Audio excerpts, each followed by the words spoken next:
will definitely love their dogs. RJ Hebner is the owner of Zen RJ Dog.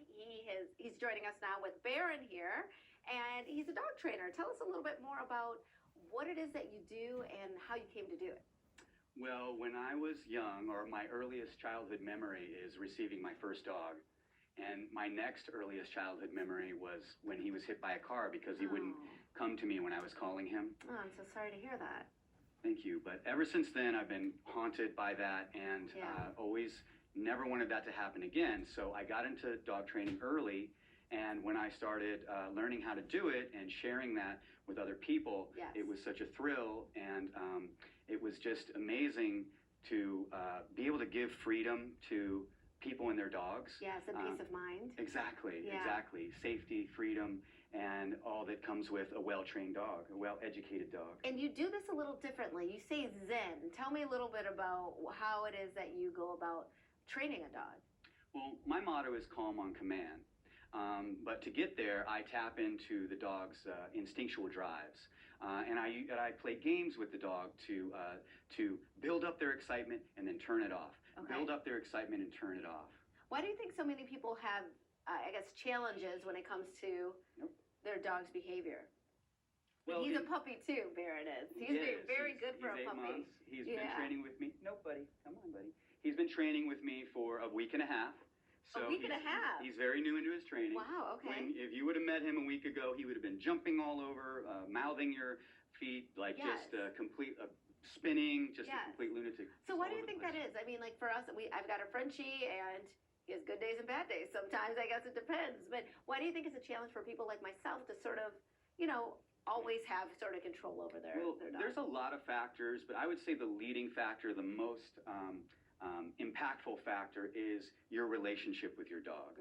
So in a lot of cases, our dog is seeing us or seeing their owners as their humans, as their playmate. Oh. And so that's something I highly discourage. I want you to play with your dog, but I don't want you to be him to see you as an equal, as your playmate. I want him to see you as a coach or as a parent. So some sort of authority figure. Right. Yes. And so that's why I believe in games. Okay.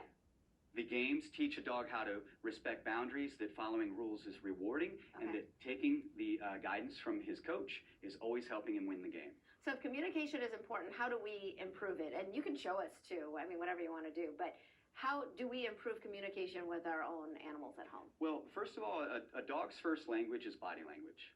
And dogs are always communicating with us exactly how they communicate with each other. So to a dog, you're just another dog. I begin through the games using a lot of movement and body language. But before I get there, I want to create engagement. So, for example, you want me to show something? Yes, please do. Okay, so if I just met a dog, and when I just met Baron or any dog, I'm going to try to get them to sort of follow me and see if they'll give me a behavior. Yes, good. And so I make the games really easy. You did it, you're done. You did it, you're done. I avoid the rules in the game, right? The rules in dog training are duration, distance, and then finally distraction. So we have to make it all happen. Buddy, let's go.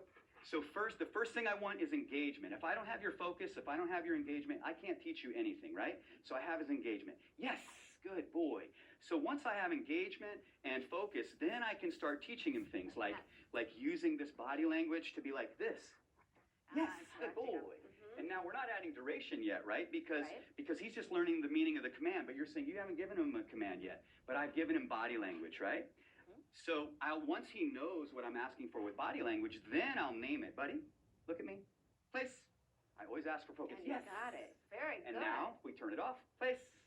So someone is watching right now at home and they're thinking, okay, I could definitely use a little bit of this in my life for me and my pet. How do they get in touch with you?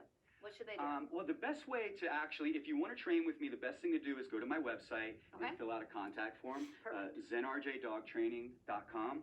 But if you just want to learn and follow along my Instagram, buddy, down. Yes. I put out all my techniques. I'm showing what I do all the time. Great. And you can also reach me through Instagram. And your handle for that is what? zenrjdogtraining. Made it easy for us. Thank you so much for being here. Thank you, Baron. And we'll be right back with more Midday Maryland right after this.